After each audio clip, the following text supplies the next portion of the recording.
Winter season is coming and there's a few crucial tweaks you need to be doing to your skincare routine. Some products you need to be adding and some that you need to be removing in order not to break out this winter and to keep your skin looking glowy and plump for the holidays.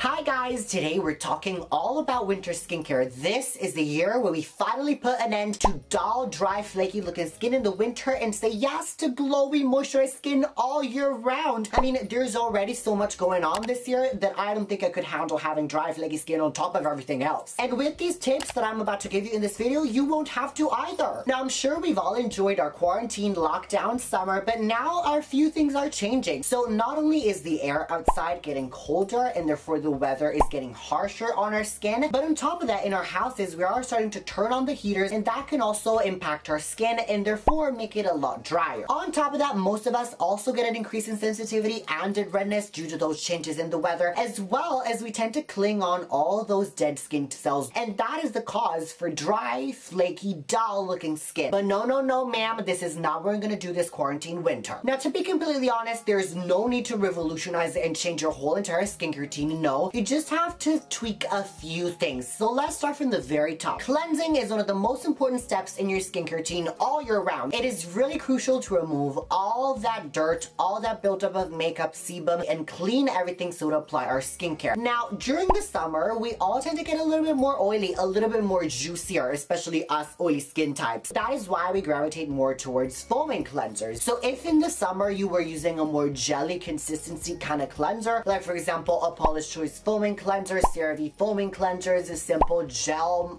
micellar cleanser, great for the summer, great for those oilier skin types, but in the winter we really need to focus more on moisturizing, hydrating cleansers, even for our oily skin types. Cleansing is one of the most beneficial, but also one of the most dangerous steps in your skincare routine, because that is really the place where you could be overstripping your skin, and if you use a cleanser that is not right for your skin type, you could definitely do more damage than any good to your skin. In the morning, you might want to dial back on the cleansing. You don't necessarily need to cleanse. If you have dry skin, I would definitely skip a cleanser in the morning. After all, there is really no need for us to cleanse our skin because literally all we have is the residue of the nighttime skincare routine that we put on the night before. No excess sebum, no dirt, no pollution, makeup to take off. You can literally just use water and that is gonna be the least stripping, or maybe a little bit controversial, even a moisturizing lotion. It won't have those cleansing agents, but neither does water, and maybe using a moisturizer to cleanse your skin is actually more moisturizing than water. I'm just gonna give you this, put it out there, do with that information what you will. For my oilier skin types, you could definitely still cleanse, but I recommend you use a hydrating cleanser both for your morning and maybe even for your nighttime skincare routine. This also goes for my dry skin types. Of course, you can only use a hydrating cleanser, whether it be the Paula's Choice hydrating cleanser, which I love, the Allies of Skin hydrating cleanser, Equate Beauty hydrating cleanser, CeraVe hydrating cleanser, Cetaphil gentle skin cleanser, or the simple moisturizing cleanser. All these are my all-time favorites. As far as double cleansing goes, I hear a lot of people say that, do we really need to double cleanse in the winter? Because, you know, it can lead to more dryness to the skin. After all, it's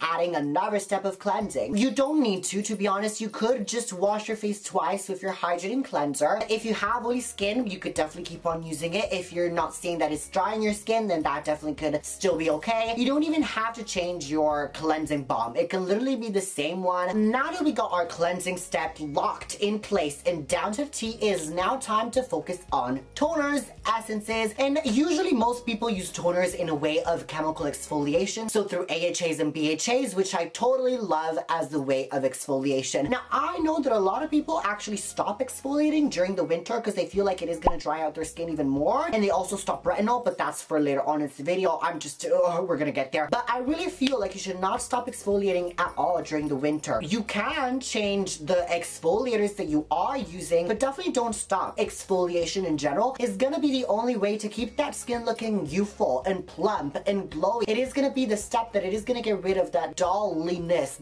all that dead skin cells that cling onto our skin because of the dry weather. So it is really important to get rid of them to reveal baby fresh new looking skin cells. So yes, you can use physical exfoliators, but I feel like that's the 2000 2010s way of exfoliation. Now it's time to use chemical exfoliators. They also penetrate deeper into the skin and remove impurities in that way. If in the summer you were using, for example, more stronger exfoliations, it would be a glycolic acid. I personally never use that because I feel like it is too strong overall for me all year round, so I actually love lactic acid a lot better, so that's what I use. But if you were using maybe BHAs very often, so a salicylic acid or a glycolic acid, once again very often, you might want to try and dial it down to using a BHA, yes, but maybe in a lighter form, like whether it be in a toner instead of a serum. Usually toners tend to be a lot less harsher and a lot less stronger, so maybe the Paula's Choice BHA serum, use that 2 times a week. And then as far as your AHAs goes, instead of a glycolic acid, you could definitely use a lactic acid, which is very great for dry skin types because lactic acid has actually bigger molecules than glycolic acid. Glycolic acid can actually penetrate quite deeply into the skin. Just like salicylic acid, it could remove a little bit of that sebum and moisture, whereas lactic acid is actually hydrating. One that I love, my tried and true, of course, y'all know, is The Ordinary one. I know, I'm basic, we're white trash, we're all Karens here. What exactly is white trash anyway? I don't even know what it really means. I know it's a bad word, but what exactly does it supposed to...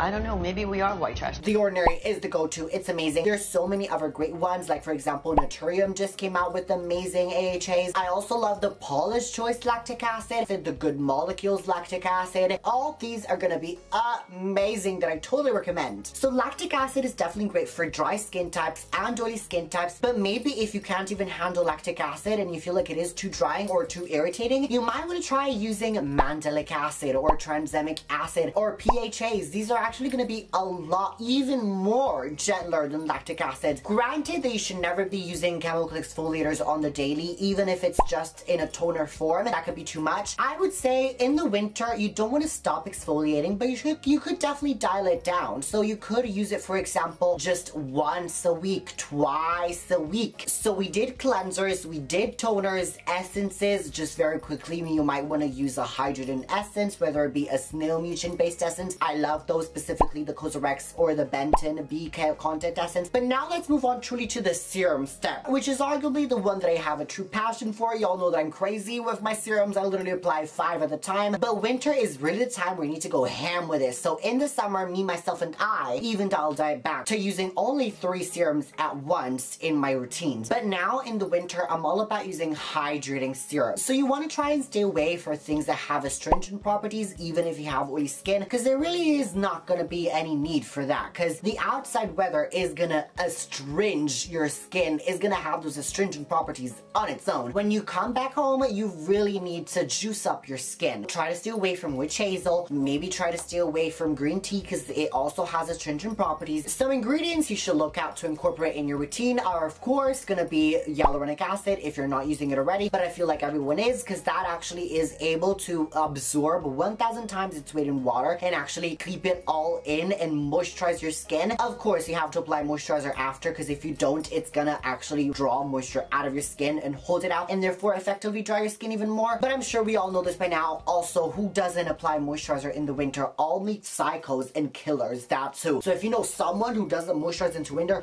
you need to be running out of the house or whatever you are as soon as you can, okay? Just call me up. I'm gonna tell you I'm in the hospital and you need to run as fast as you can. Girl, you need to get out. Yeah, hello, 911? Another very recent discovery that I have made is The Ordinary's amino acids. I don't know why I never thought of it, but I loved the natural moisturizing factors by The Ordinary, which actually contains the 20 essential amino acids already in it. But I don't know why I never even thought about picking out The Ordinary's serum version of the natural moisturizing factors. But it basically is amazing because not only does it contain proline, histamine, and all those other very important amino acids, there are actually 20, which are essential for keeping your skin hydrated, moisturized, and intact, but also has panthenol in it, so vitamin B5, which is really great for people with eczema because it's really rich in moisturization. It's gonna soothe the skin. It's gonna reduce the redness in your skin. It is just an amazing serum. It can be used literally every day. I use it both in the morning and at night. It is amazing. I have seen such an improvement in my skin, like it's a lot more stronger now. So I really recommend you incorporate amino acids in your routine, whether it be through The Ordinary's amino acid serum or even The Ordinary's natural moisturizing factors as a moisturizer. Another ingredient that you want to look out for is ceramides. Now, ceramides are very common in your skincare. They're actually contained in Paula's Choice moisturizers, Paula's Choice cleansers. CeraVe, of course, is built with ceramides. That's literally the name of it. But they are really amazing because they are the biggest built-in block of your skin, and they are really responsible for keeping the moisture barrier intact in your skin. They're going to actually reduce the transepidermal water loss in your skin, which is really what we're going to try to achieve with this routine, as I'm going to move on to the moisturizer steps and oil steps of my routine later on. But so truly, lactic acid, ceramides, and amino acids is what you want to look out for in terms of hydrating. Now, as far as active ingredients goes in these serums, I would say retinol, definitely keep on using it. I don't know why people tend to stop. Some people tend to stop using retinol in the summer and they switch out for example, glycolic acid in the summer and they use retinol in the winter. And other people stop using retinol in the winter and use it only in the summer. It is just very confusing to me. I actually believe that you shouldn't stop using retinol throughout the year in general, just because we all know our skin actually needs to build tolerance to retinol. So when we start to use a new retinol, I get this all the time. My skin gets flakiness, my skin gets redness, it gets irritated. It is definitely not pleasant. And if you were to stop using retinol during the winter or during the summer, you would go back to square one and you would have to build back your tolerance to that retinol. So I really don't recommend you do that. On top of that, there is really no reason to do it, because if your skin is used to retinol, you're not going to get that dehydration, that irritation, that flakiness that you would get. Retinol is actually going to give you that glow to your skin. It is also going to be the best anti-aging ingredient ever, and I really truly believe that the winter time is a time where we should be focusing on our anti-aging, and the summer is more about glowing to the gods. So we're getting ready to anti-age in the winter to show it off in the summer. That's my process of thinking. If for some reason you're thinking about reducing the use of your retinols, don't stop completely. Maybe switch to retinol esters or something that is going to be a little bit weaker, and in that turn it is going to also be less irritating. So whether it be a Granactive retinoid from The Ordinary, retinol palmitate, these esters of retinol are going to be a lot more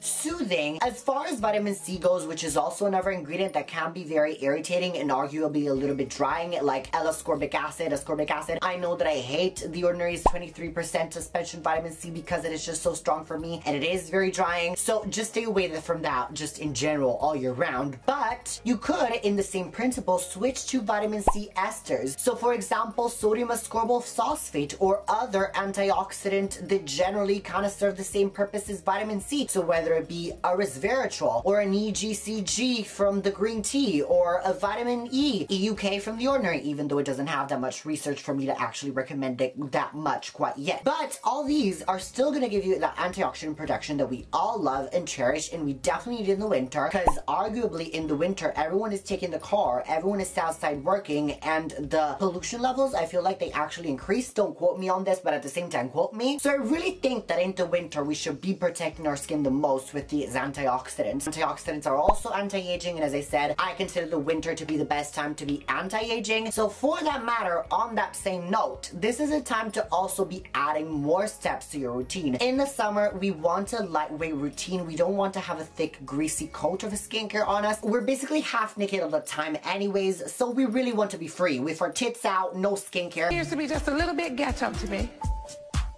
A little bit ghetto, you know, a little bit hood. But in the winter, we're all dressed up 7 coats of clothes, so we might as well dress up all cozy with 7 coats of skincare on skin as well, right? It makes sense. So this is a time where we want to be adding all those anti-aging ingredients. So whether it be the peptides, I love the Buffet serum, the Matrixyl serum, and the copper peptide serum from The Ordinary, but literally any peptide or any other serum that is anti-aging that you want to use, this is the time to incorporate it. So we did our serum steps. Now, of course, it's time for the moisturizing step. I feel like this is self-explanatory. I don't need to spend much time on this. We all know to reach out for more heavier moisturizers during the winter. So you know that I'm a little bit crazy. Even though I have oily skin, I still reach out for creamy, heavy moisturizers in the summer. I do not care. I do not like jelly consistency moisturizers, but I know that most oily, acne-prone skin types actually use something like the Neutrogena Water Boost in the summer. In the winter, I definitely recommend, even for my oily skin types, you actually use something thicker, whether it it be the CeraVe lotion, whether it be the simple replenishing moisturizer, or even if you have really dry skin, you could actually get away with using panthenol, like for example the La Roche-Posay Cicaplast. That is amazing. It's really important to prevent transepidermal water loss in this moisturizing step because we really want to lock in all the moisture that we provided and not let it out. So in this way, we might also want to try to incorporate an oil, especially for more dry skin types, oily skin types. I feel like you could get away without using it. And oils are not only going to lock all your routine on your face, but they're also going to add a little bit more oil moisturization, or depending on the oil that you use, even antioxidants. Like I love to use in my morning the squalene oil from Naturium. That is amazing. One of the best that I've ever tried. If you have seen my review of The Ordinary's squalene cleanser, I didn't like it. I love squalene, but not in cleansers because it's an antioxidant, and if you wash it off after 15 seconds, there really is no point. So in something like an oil, a leave-on treatment, it's amazing. So that's why I love the Naturium squalene oil. I also love the Naturium marula oil. It is so rich, one of the best even for its price. It literally holds its place even for more expensive marula oils that I have seen. Rosehip seed oil, it also contains linoleic acid, which is great for acne prone skin types. So if you want to use it, that's what you could use to reduce your acne as well. Or also, for example, a jojoba oil. These are my all-time favorite oils. And lastly, a few things here and there for your sunscreen. If you maybe during the summer were using a more lightweight sunscreen, I would now use something that is a little bit heavier. So for example, the Inculus sunscreen, which they actually have a more moisturizing consistency and formula in itself. So once again, in the summer, we were looking for something lightweight. In the winter, we're looking for more that is moisturizing. So in your sunscreen, you would want to look for moisturizing glycols, humectants, something that it is going to give you juiciness. And also on that same note, lip balms, if you want to use them, lip masks, this is a great time for the winter. So yeah, this was it, guys. As you can see, it was very simple. We didn't have to revolutionize or change that much into our skincare routine, but definitely these tips that I'm going to give you are going to make a huge difference in your winter skincare, in your winter glowy to the god skin. You know that I'm famous for my glow, so if you want to achieve extreme glowiness, you really have to be taking advice from a postgraduate graduating masters in glowiness like me.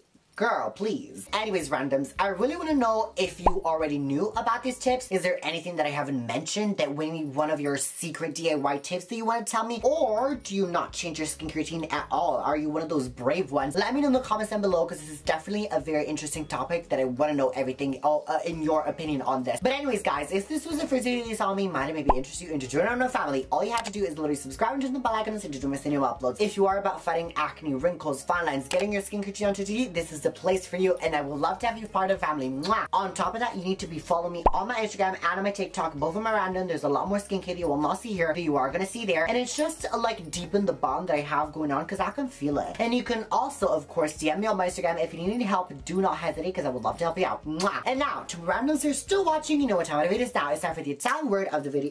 And since this video was all about achieving maximum glow and joy in our skincare routine for this winter, the Italian word of the video is gonna be inverno, which is winter in English. Ma'am, excuse me, what I think you're doing? You're not gonna cut this video. Look at me, look at me. No. What you need to do is click whatever these do right here. They're just gonna be as informative, informational, whatever these videos for you. But while you do that, remember to be random and always be random.